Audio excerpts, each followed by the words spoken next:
जम्मू कश्मीर में तो नहीं हुई ना आपको, यहाँ कैसे हो रहे? उस टाइम में सनरूफ था। और आज पेट्रोल पंप वालों ने एक गलती कर ली। हमने 1700 का तेल भरवाने के लिए बोला और नीचे इतना पवित्र स्थान और ऊपर से इतना ज़्यादा गंदा कर रखा है। आजकल नवरात्रि हैं तो धारी देवी माता जी के मंदिर में बहुत सारी भीड़ रहती है। रास्ते में हमको 2 प्रयाग के दर्शन हो जाते हैं। इसको भी क्यों माना अच्छा लगता है क्योंकि वहाँ पे इसके पुराने दोस्त हैं।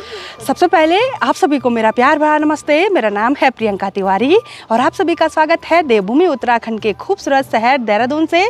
सुबह के 11 बज रहे हैं और 2-3 दिन की लगातार बारिश के बाद आज मौसम काफ़ी सुहावना हो रखा है।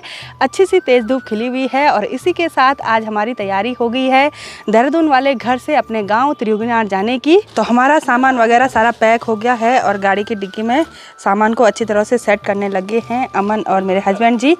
और अभी भी रेडी हो रखा है। अभी तो आगे ड्राइवर वाली सीट पे बैठ गया और कल ही मेरे जेठ जी भी आगे हैं आर्मी से घर, छुट्टी आ रखी है आजकल। और सासू जी भी बिल्कुल रेडी हो गई हैं और प्रीति नहीं आ रही। और सासू जी देखो बिल्कुल स्मार्ट लग रहे हैं, घर जाने के लिए बहुत खुश हो रखे हैं। 2 महीने हुए ना। अच्छा 2 महीने हो गए तो अब घर जाना है। और जेठानी जी भी नहीं आ रही हैं। दीदी बाय। पीछे बैठ गए हैं मेरे बेटा अमन और सासू जी और अमन अभी रेडी हुआ है, अमन भी आ रहा है। और यहाँ है जेठ जी, दीदी जी और प्रीति। Bye bye.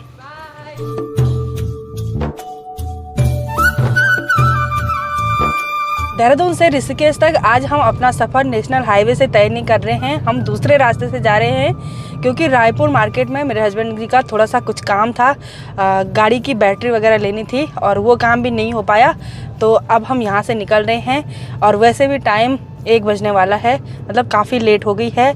और हमारे देहरादून वाले घर से त्रियुगीनाथ पहुँचने के लिए लगभग 7 घंटे का टाइम लग जाता है। इस रास्ते पे अच्छी सड़क के साथ खूबसूरत नज़ारे भी देखने को मिलते हैं, जंगल का नज़ारा और नीचे की साइड गांव बने हुए हैं जो कि काफ़ी खूबसूरत हैं, शहर के नज़दीक वाले गाँव हैं।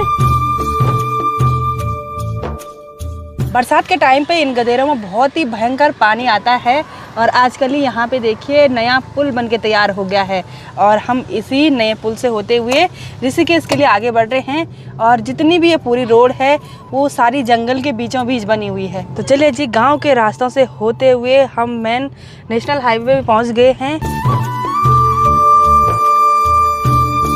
ऋषिकेश की तरफ आगे बढ़ते हुए हम पहुंच गए हैं 7 मोड़ पे और यहाँ पे ऐसे 7 कर्व हैं, इसलिए इस रोड का नाम ही 7 मोड़ पड़ गया है। देहरादून से 1 घंटे के खूबसूरत सफ़र के बाद हम पहुंच गए हैं योग नगरी ऋषिकेश में। और आज ऋषिकेश में थोड़ा सा कम ही भीड़ दिखाई दे रही है, नहीं तो इस चौक पे बहुत ही भयंकर वाला जाम लगा रहता था। ऋषिकेश में हमने अमन को भेज दिया है फ्रूट की शॉप पे और यहाँ से थोड़ा सा फ्रूट वगैरह ले आते हैं गाड़ी में खाने के लिए। और अभी की तबीयत ख़राब हो गई है, अभी को वॉमिटिंग हो रही है। बेटा जम्मू कश्मीर में तो नहीं हुई ना आपको, यहाँ कैसे हो रहे? उस टाइम में सनरूफ था, घूम रहा था, विंडो पे सीट पे था मैं। अच्छा अभी कहाँ पे तो उल्टी हो गई थी ना। तो चलिए जी, अमन भी लेके आया है फ्रूट, वो भी 3 थैलियों पे, केले, अंगूर और नारंगी। पहाड़ों की तरफ आगे बढ़ने से पहले यहाँ पेट्रोल पंप से हमने फ्यूल भी फुल करवा दिया है। और आज पेट्रोल पंप वालों ने एक गलती कर ली। हमने 1700 का तेल भरवाने के लिए बोला और उन्होंने 1 0 एक्स्ट्रा लगा दिया, फिर 17,000 ही काट दी। 17,000 फिर उन्होंने रिफंड कर दिया कैश और हमारे वहाँ से काट दिया। फिर अब कैश ही कैश हो गया और एक बार 500 रुपया भी नहीं था, अब 15,000 कैश हो गया। सफ़र में चलते चलते सबसे ज़्यादा मुसीबत होती है इस नारंगी को छिलने की और इनको चाहिए सिर्फ सफ़र में नारंगी। और वो तो आज सासू जी हैं, वो भी छिल रही हैं। और मेरी थोड़ा सा तबीयत ख़राब है तो मुझे ना भयंकर वाली आफत हो रही है, पहले ही आफत होती थी और ज़्यादा आफत हो रही है क्योंकि आज मैंने नारंगी खाना नहीं, क्योंकि सर्दी जुकाम खांसी ये सब हो रहा है तो इनको छिल के इनके मुँह पे देना पड़ रहा है क्योंकि ड्राइविंग जो कर रहे हैं, है ना। बिल्कुल मेरी सेवा की जाएगी। ऋषिकेश तपोवन में तो साल भर यात्रियों की भीड़ दिखाई देती है और यहाँ पे ज़्यादातर यात्री विदेशों से होते हैं। बाहर से आने वाले यात्री यहाँ पे बहुत टाइप के एडवेंचर करते हैं और उन एडवेंचरों में बंजी जंपिंग भी एक है, रिवर राफ्टिंग है। तो इतने बड़े बड़े टावर बना रखे हैं और वहाँ से लोग बंजी जंपिंग करते हैं यहाँ ऊपर से। खूबसूरत सफ़र में आगे बढ़ते हुए हम 3 धारा में पहुँच गए हैं। यहाँ पे हम एक छोटी सी शॉप पे रुके जहाँ पे नींबू पानी और खीरा वगैरह मिलता है।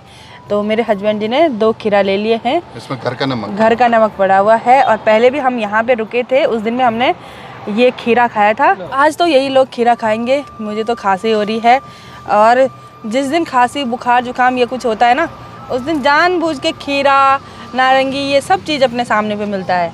तो ये तो मज़े ले रहे हैं और मैं इन पे देख रही हूँ।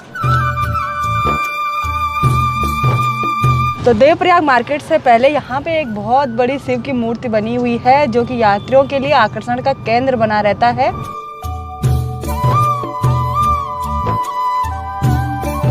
खूबसूरत सफ़र में आगे बढ़ते हुए हम खूबसूरत सी जगह देवप्रयाग में रुक गए हैं। और यहाँ नीचे पे है भागीरथी और अलकनंदा का संगम। यहाँ से आगे ये नदी गंगा माँ कहलाती है। और अभी ढोल नगाड़ों की आवाज़ सुनाई दे रही है। तो यहाँ पे बहुत सारी देवताओं की डोली दिवारा यात्रा आई रहती है गंगा नदी में स्नान करने के लिए, इस पवित्र संगम पे स्नान करने के लिए। और इस खूबसूरत नज़ारों को देखते हुए मन नहीं भरता है, क्योंकि कल परसों की बारिश से नज़ारा और भी क्लियर दिखाई दे रहा है। तो सामने के इस खूबसूरत नज़ारे को देखने के लिए बहुत सारे यात्री लोग यहाँ पे रुकते हैं। और पर डे तो 100 से ज़्यादा गाड़ियाँ यहाँ पे रुक जाती होंगी। और यहाँ नीचे देखिए बहुत ही भयंकर कबाड़ हो रखा है। सिर्फ प्लास्टिक ही प्लास्टिक, जहाँ तक मेरी नज़र पहुँच रही है वहाँ तक प्लास्टिक ही दिखाई दे रहा है। चिप्स वगैरह के पैकेट और पानी की बोतलें, और नीचे इतना पवित्र स्थान और ऊपर से इतना ज़्यादा गंदा कर रखा है। तभी तो कहते हैं प्रकृति को नुकसान पहुँचाने के लिए एक आदमी जिम्मेदार नहीं रहता है, पूरी सोसाइटी, पूरा समाज जिम्मेदार रहता है।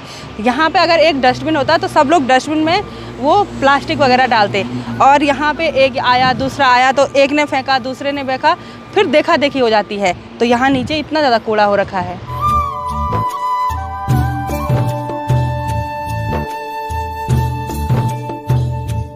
सफ़र में आगे बढ़ते हुए हम पहाड़ों के नज़दीकी शहर श्रीनगर गढ़वाल में पहुंच चुके हैं। और यहाँ पे रोज़ चहल पहल दिखाई देती है, क्योंकि गढ़वाल क्षेत्र के जितने भी स्कूली बच्चे रहते हैं 12 पास करने के बाद यहीं के विश्वविद्यालय में वो पढ़ने के लिए आते हैं। और यहाँ पे बड़े बड़े मेडिकल कॉलेज हैं।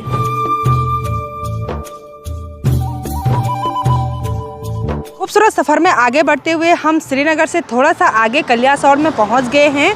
और यहाँ पे माँ धारी देवी का मंदिर है। आजकल नवरात्रे हैं, तो धारी देवी माता जी के मंदिर में बहुत सारी भीड़ रहती है। और ये जो पानी यहाँ पे रुका हुआ है वो डैम की वजह से रुका हुआ है। आगे श्रीनगर के पास ही डैम बना हुआ है, और ऊपर सूर्य की किरणें सीधे इस पानी में पड़ रही हैं, जो कि काफ़ी तेज़ चमक रही हैं और काफ़ी खूबसूरत लग रही हैं। तो सामने दिखाई दे रहा है रुद्रप्रयाग शहर, और यहाँ पे अलकनंदा और मंदाकिनी का संगम है। और हम जा रहे हैं बाईपास वाली रोड से होके।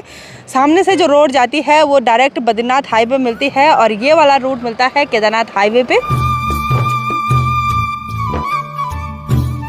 तो जब हम देहरादून से अपने ऊपर गांव की तरफ जाते हैं या गांव से शहर की तरफ जाते हैं, तो रास्ते में हमको 2 प्रयाग के दर्शन हो जाते हैं, एक रुद्रप्रयाग और दूसरा देवप्रयाग। और रुद्रप्रयाग में है अलकनंदा और मंदाकिनी का संगम। मंदाकिनी आती है केदारनाथ वैली से और अलकनंदा आती है बद्रीनाथ वैली से। यहाँ से ये जो नदी है आगे अलकनंदा कहलाती है। और देवप्रयाग में भागीरथी और अलकनंदा का संगम है। भागीरथी आती है गंगोत्री से और अलकनंदा जो यहीं से आगे बढ़ रही है। तो 2 प्रयागों के दर्शन हो जाते हैं। जैसे ही हम अपने खूबसूरत पहाड़ों की तरफ आगे बढ़ रहे हैं, वैसे नज़ारे भी और भी खूबसूरत लगने लग गए हैं, और पूरी हरियाली दिखाई दे रही है। और सामने पे ये गांव काफ़ी सुंदर लोकेशन पे बसा हुआ है। और इस गांव के आगे से देखिए सिर्फ गेहूं के सुंदर लहलाते हुए खेत हैं। सामने बर्फ़ से ढकी हुई ऊंची ऊंची पहाड़ियां भी दिखाई देने लगी है, और उधर साइड मौसम बिल्कुल साफ हो रखा है। तो सफ़र में आगे बढ़ते हुए हम गुप्तकाशी मार्केट में पहुंचने वाले हैं, और उससे पहले सामने की पहाड़ी का नज़ारा देखिए। खूबसूरत सा चौखम्बा पर्वत दिखाई दे रहा है, और चारों तरफ हल्का हल्का अंधेरा होने लग गया है। तो खूबसूरत सफ़र में आगे बढ़ते हुए फाइनली हम अपने सोनप्रयाग मार्केट में पहुँच गए हैं। और यहाँ पे हस्बैंड जी सासू जी के जो बैग वगैरह हैं वो बाहर निकालने लग गए हैं, क्योंकि यहाँ से सासू जी ने जाना है देवर जी के साथ किमाना वाले घर में। और अमन भी हमारे साथ आ रखा था, तो अमन भी किमाना वाले घर में जाएगा। और अभी भी बोल रहा है कि मैं भी किमाना वाले घर में, लेकिन रात को हम भेजेंगे नहीं। क्यों? और इसको भी किमाना अच्छा लगता है, क्योंकि वहाँ पे इसके पुराने दोस्त हैं। तो देखते हैं अब क्या होता है। इसको अभी को या तो त्रियुगी नान ले जाएंगे या तो किमाना मोहल्ले में रखेंगे। और रात के टाइम पे हमारे होटल का नज़ारा कुछ इस तरह का है। ज़्यादा लाइट नहीं जला रखी है, कुछ ही लाइटें हैं और यहाँ होटल में कुछ लोग रहते हैं। तो फाइनली रात के 8:30 बजे हम पहुंच गए हैं अपने त्रियोगीनाड़ वाले घर में। और यहाँ पे जो भाई साहब रहते हैं उन्होंने हमारे लिए डिनर भी बना दिया है। और मेरी हालत तो आज बिल्कुल भी नहीं थी डिनर बनाने की, क्योंकि इतना खांसी जुकाम बुखार जो हो रहा था। और अब डिनर कर लेते हैं और उसके बाद मैं दवाई खाऊंगी और अगर वीडियो एडिट हो पाएगी तो वीडियो एडिट कर लूंगी। और अभी चला गया है अपने दादी के घर में, यानी कि पुराने वाले घर में, देवर जी के साथ। और अमन भी वहीं चला गया है और मैं और मेरे हस्बैंड ही यहाँ ऊपर वाले घर में आए हैं, क्योंकि हमको कल सुबह बहुत ही इम्पोर्टेंट काम करना है। तो आज की इस वीडियो को यहीं पे एंड करते हैं। आई होप आपको वीडियो पसंद आई होगी। वीडियो पसंद आए उसको लाइक कीजिए, कमेंट कीजिए और अपने दोस्तों के साथ शेयर कीजिए। मैं प्रियंका योगी तिवारी मिलती हूँ आपको अपनी अगली नई वीडियो में। तब तक के लिए जय देवभूमि उत्तराखंड।